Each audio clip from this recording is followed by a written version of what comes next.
ಎಲ್ಲರಿಗೂ ನಮಸ್ಕಾರ ಫ್ರೆಂಡ್ಸ್. ನಾನಿವತ್ತು ಮಳೆಗಾಲದ ಸ್ಪೆಷಲ್ ರೆಸಿಪಿ ತಗತೆ ಸೊಪ್ಪು ಮತ್ತು ನುಗ್ಗೆ ಸೊಪ್ಪಿನ ಪಲ್ಯ ರೆಸಿಪಿಯನ್ನು ರೆಡಿ ಮಾಡ್ತಾ ಇದ್ದೇನೆ. ಫ್ರೆಂಡ್ಸ್, ನಾವು ಮೊದಲು ತಗತೆ ಸೊಪ್ಪನ್ನು ಹೆಕ್ಕಿ ತರುವ. ಇಲ್ಲಿ ಒಂದು ದನ ಮೇಯಲಿಕ್ಕೆ ಕಟ್ಟಿದೆ, ಅದು ದನ ಮೇಯ್ತಾ ಉಂಟು. ನನ್ನನ್ನು ನೋಡಿ ಓಡಿ ಬಂತು. ಫ್ರೆಂಡ್ಸ್, ಇದು ನಮ್ಮ ದನ, ನಾನು ಹೋಗುವುದನ್ನೇ ನೋಡ್ತಾ ಇದೆ. ಫ್ರೆಂಡ್ಸ್, ಈ ಬಯಲು ಪ್ರದೇಶದಲ್ಲಿ ಸುಮಾರು ದನ ಎಲ್ಲ ಮೇಯ್ತಾ ಉಂಟು. ಫ್ರೆಂಡ್ಸ್, ದೂರದಲ್ಲಿ ನವಿಲು ಒಂದು ಗರಿಬಿಚ್ಚಿ ನಲಿತಾ ಉಂಟು, ಅದರೊಟ್ಟಿಗೆ ಇನ್ನೊಂದು ನವಿಲು ಸಹ ಉಂಟು. ಫ್ರೆಂಡ್ಸ್, ಇವಾಗ ನಾವು ತಗತೆ ಸೊಪ್ಪನ್ನು ಹೆಕ್ಕುವ. ಫ್ರೆಂಡ್ಸ್, ತಗತೆ ಸೊಪ್ಪು ನೋಡಲಿಕ್ಕೆ ಈ ರೀತಿಯಾಗಿರ್ತದೆ. ಫ್ರೆಂಡ್ಸ್, ತಗತೆ ಸೊಪ್ಪು ಎಳತು ಇರೋದ್ರಿಂದ ಕೈಯಿಂದನೇ ತುಂಡು ಮಾಡಲಿಕ್ಕೆ ಬರ್ತದೆ. ತಗತೆ ಸೊಪ್ಪನ್ನು ಕೊಯ್ದುಕೊಳ್ಳುವ. ಫ್ರೆಂಡ್ಸ್, ಈ ತಗತೆ ಸೊಪ್ಪಿಗೆ ತುಳುವಲ್ಲಿ ತೊಜಂಕ್ ಅಂತ ಹೇಳ್ತಾರೆ. ಫ್ರೆಂಡ್ಸ್, ನಾನು ಇಷ್ಟೊಂದು ತಗತೆ ಸೊಪ್ಪನ್ನು ಕೊಯ್ದುಕೊಂಡಿದ್ದೇನೆ. ಫ್ರೆಂಡ್ಸ್, ಕೊಯ್ದು ತಂದ ತಗತೆ ಸೊಪ್ಪನ್ನು ನೆಲದ ಮೇಲೆ ಹಾಕಿಕೊಳ್ತಾ ಇದ್ದೇನೆ. ನೆಲವನ್ನೊಮ್ಮೆ ಕ್ಲೀನ್ ಮಾಡಿ ನಂತರ ಹಾಕಿಕೊಳ್ತಾ ಇರೋದು. ಈಗ ಫ್ರೆಂಡ್ಸ್, ಈ ಸೊಪ್ಪಲ್ಲಿ ಜೇಡರ ಬಲೆ ಎಲ್ಲ ಉಂಟು ಮತ್ತು ಬೆಳೆದಿರುವ ಸೊಪ್ಪೆಲ್ಲ ಉಂಟು. ಅದನ್ನೆಲ್ಲ ತೆಗೆದು ಚೆನ್ನಾಗಿ ಕ್ಲೀನ್ ಮಾಡಿಕೊಳ್ಬೇಕು. ಪ್ರತಿಯೊಂದು ಸೊಪ್ಪನ್ನು ಕೂಡ ನೋಡಿಕೊಂಡು ಉಪಯೋಗ ಮಾಡಿಕೊಳ್ಬೇಕು. ಫ್ರೆಂಡ್ಸ್, ಈ ಬೆಳೆದಿರುವ ದಂಟನ್ನು ನಾನು ತೆಗೆದುಕೊಳ್ತಾ ಇದ್ದೇನೆ.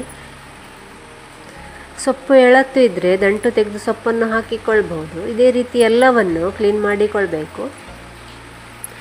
ಫ್ರೆಂಡ್ಸ್, ಇದು ನುಗ್ಗೆ ಸೊಪ್ಪು ನೋಡಲಿಕ್ಕೆ ಈ ರೀತಿಯಾಗಿರ್ತದೆ. ನುಗ್ಗೆ ಸೊಪ್ಪು ಕೊಯ್ಯುವಾಗ ಜೋರು ಮಳೆ ಬಂದು ವಿಡಿಯೋ ಮಾಡಲಿಕ್ಕೆ ಆಗಿಲ್ಲ.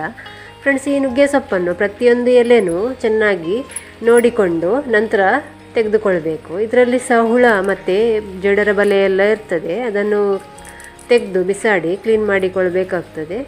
ಕೆಲವು ಸೊಪ್ಪೆಲ್ಲ ಹಣ್ಣಾಗಿರ್ತದೆ. ಆ ಹಣ್ಣಾಗಿರೋ ಸೊಪ್ಪನ್ನೆಲ್ಲ ಉಪಯೋಗಿಸಬಾರ್ದು. ಎಳತಿರೋ ಸೊಪ್ಪನ್ನು ಮಾತ್ರ ಉಪಯೋಗಿಸ್ಕೊಳ್ಬೇಕು. ಈ ರೀತಿ ದಂಟಿನಿಂದ ಸೊಪ್ಪನ್ನು ತೆಗೆದುಕೊಳ್ಬೇಕು. ಫ್ರೆಂಡ್ಸ್, ಸೊಪ್ಪೆಲ್ಲ ಕ್ಲೀನ್ ಮಾಡಿ ಒಂದು ಪಾತ್ರೆಯಲ್ಲಿ ಹಾಕಿಟ್ಟಿದ್ದೇನೆ. ಈ ಪಾತ್ರೆಯಲ್ಲಿರುವ ಸೊಪ್ಪು 1-2 ಸರಿ ಚೆನ್ನಾಗಿ ತೊಳೆದುಕೊಳ್ಬೇಕು. ಫ್ರೆಂಡ್ಸ್, ನಿಮಗೆ ನುಗ್ಗೆ ಸೊಪ್ಪು ಸಿಗದಿದ್ದರೆ ಕೇವಲ ತಗತೆ ಸೊಪ್ಪಿನ ಪಲ್ಯ ಬೇಕಿದ್ದರೂ ಮಾಡ್ಕೊಳ್ಬಹುದು. ಫ್ರೆಂಡ್ಸ್, ಹಸಿರು ಸೊಪ್ಪು ತರಕಾರಿ ಪಲ್ಯ ಮಾಡಿ ತಿಂದರೆ ಆರೋಗ್ಯಕ್ಕೂ ತುಂಬಾ ಒಳ್ಳೆಯದು. ಫ್ರೆಂಡ್ಸ್, ನಮ್ಮ ಅಜ್ಜಿಯವರೆಲ್ಲ ಈ ತಗತೆ ಸೊಪ್ಪು ಮತ್ತು ನುಗ್ಗೆ ಸೊಪ್ಪಿನ ಜೊತೆ ಎಳತ್ತು ಹೀರೆಕಾಯಿ ಸೊಪ್ಪು ಮತ್ತು ಅಲಸಂಡೆ ಸೊಪ್ಪು ಎಲ್ಲ ಹಾಕಿ ಪಲ್ಯ ಮಾಡ್ತಾಯಿದ್ರು. ಸೊಪ್ಪನ್ನು 2ನೇ ಸಲ ತೊಳೆದ ನಂತರ ಅದರಲ್ಲಿರುವ ನೀರನ್ನೆಲ್ಲ ಹಿಂಡಿ ಒಂದು ಪಾತ್ರೆಗೆ ಹಾಕಿಕೊಳ್ಬೇಕು. ಸೊಪ್ಪನ್ನೆಲ್ಲ ಒಟ್ಟಿಗೆ ಮುಷ್ಟಿ ಇಟ್ಕೊಂಡು ನಂತರ ತುಂಡು ಮಾಡಿಕೊಳ್ಬೇಕು. ಚಾಕುವಿನಿಂದ ತುಂಡು ಮಾಡಿಕೊಳ್ಬೋದು. ಸಣ್ಣಗೆ ಆಗಬೇಕಂತಿಲ್ಲ. ಒಂದು ಸೊಪ್ಪಿನ 2 ಪೀಸ್ ಆದರೆ ಸಾಕಾಗ್ತದೆ. ನಾನಿಷ್ಟು ದೊಡ್ಡ ಪೀಸ್ ಕಟ್ ಮಾಡಿಕೊಳ್ತಾ ಇದ್ದೇನೆ. ಇದೇ ರೀತಿ ಎಲ್ಲ ಸೊಪ್ಪನ್ನು ಚೆನ್ನಾಗಿ ತುಂಡು ಮಾಡಿ ಒಂದು ಪಾತ್ರೆಯಲ್ಲಿ ಹಾಕಿಕೊಳ್ಬೇಕು. ಫ್ರೆಂಡ್ಸ್, ಪಲ್ಯ ಮಾಡಲಿಕ್ಕೆ ಗ್ಯಾಸ್ ಒಲೆ ಮೇಲೆ ಒಂದು ಅಗಲವಾದ ಪಾತ್ರೆ ಇಡ್ತಾ ಇದ್ದೇನೆ. ಇದಕ್ಕೆ 5 ಚಮಚ ಕೊಬ್ಬರಿ ಎಣ್ಣೆ, 2 ಚಮಚ ಉದ್ದಿನಬೇಳೆ, 1 ಚಮಚ ಸಾಸಿವೆ, 6 ಜಜ್ಜಿದ ಬೆಳ್ಳುಳ್ಳಿ ಹೆಸರು, ಸ್ವಲ್ಪ ಕರಿಬೇವಿನ ಸೊಪ್ಪು ಹಾಕಿ ಸಾಸಿವೆ ಚಟ್ಪಟ ಅಂತ ಸಿಡಿಯುವ ತನಕ ಸ್ವಲ್ಪ ಹೊತ್ತು ಫ್ರೈ ಮಾಡ್ಕೊಳ್ಬೇಕು. ಫ್ರೆಂಡ್ಸ್, ಸಾಸಿವೆ ಚಟ್ಪಟ ಸಿಡಿದ ನಂತರ 3 ಟೊಮ್ಯಾಟೊ, 1 ಇಂಚು ಶುಂಠಿ, 2 ಕಾಯಿಮೆಣಸು ಎಲ್ಲವನ್ನು ಒಟ್ಟಿಗೆ ಹಾಕಿ ಸ್ವಲ್ಪ ಹೊತ್ತು ಫ್ರೈ ಮಾಡ್ಕೊಳ್ಬೇಕು. ಟೊಮ್ಯಾಟೊ ಫ್ರೈ ಆದ ನಂತರ ಸಿಪ್ಪೆ ತೆಗೆದು ಜಜ್ಜಿದ ಹಲಸಿನ ಬೀಜವನ್ನು ಹಾಕಿಕೊಳ್ತಾ ಇದ್ದೇನೆ. ನಿಮಗೆ ಹಲಸಿನ ಬೀಜ ಸಿಗದಿದ್ದರೆ ಕಾಬೂಲ್ ಕಡಲೆ ಮುಂಚಿನ ದಿನ ನೆನೆಸಿ ನಂತರ ಪಲ್ಯಕ್ಕೆ ಯೂಸ್ ಮಾಡಿಕೊಳ್ಬಹುದು. ಹಲಸಿನ ಬೀಜ ಮುಳುಗುವಷ್ಟು ನೀರು ಹಾಕಿ ಮುಚ್ಚಳ ಮುಚ್ಚಿ ಮಧ್ಯಮ ಉರಿಯಲ್ಲಿ ಒಂದು 10 ನಿಮಿಷ ಬೇಯಿಸ್ಕೊಳ್ಬೇಕು. ಫ್ರೆಂಡ್ಸ್, ಇವಾಗ 10 ನಿಮಿಷ ಆಯಿತು.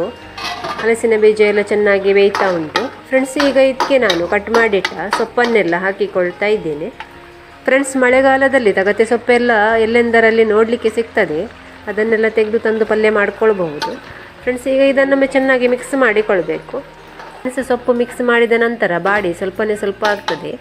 ರುಚಿಗೆ ಸ್ವಲ್ಪ ಉಪ್ಪು, 4 ಪುನರ್ಪುಳಿಯ ಓಡನ್ನು ಹಾಕಿಕೊಳ್ತಾ ಇದ್ದೇನೆ. ಪುನರ್ಪುಳಿಯ ಓಡಿನ ಬದಲು ಲಿಂಬೆ ಹುಳಿ ಬೇಕಿದ್ದರೂ ಹಾಕ್ಕೊಳ್ಬಹುದು.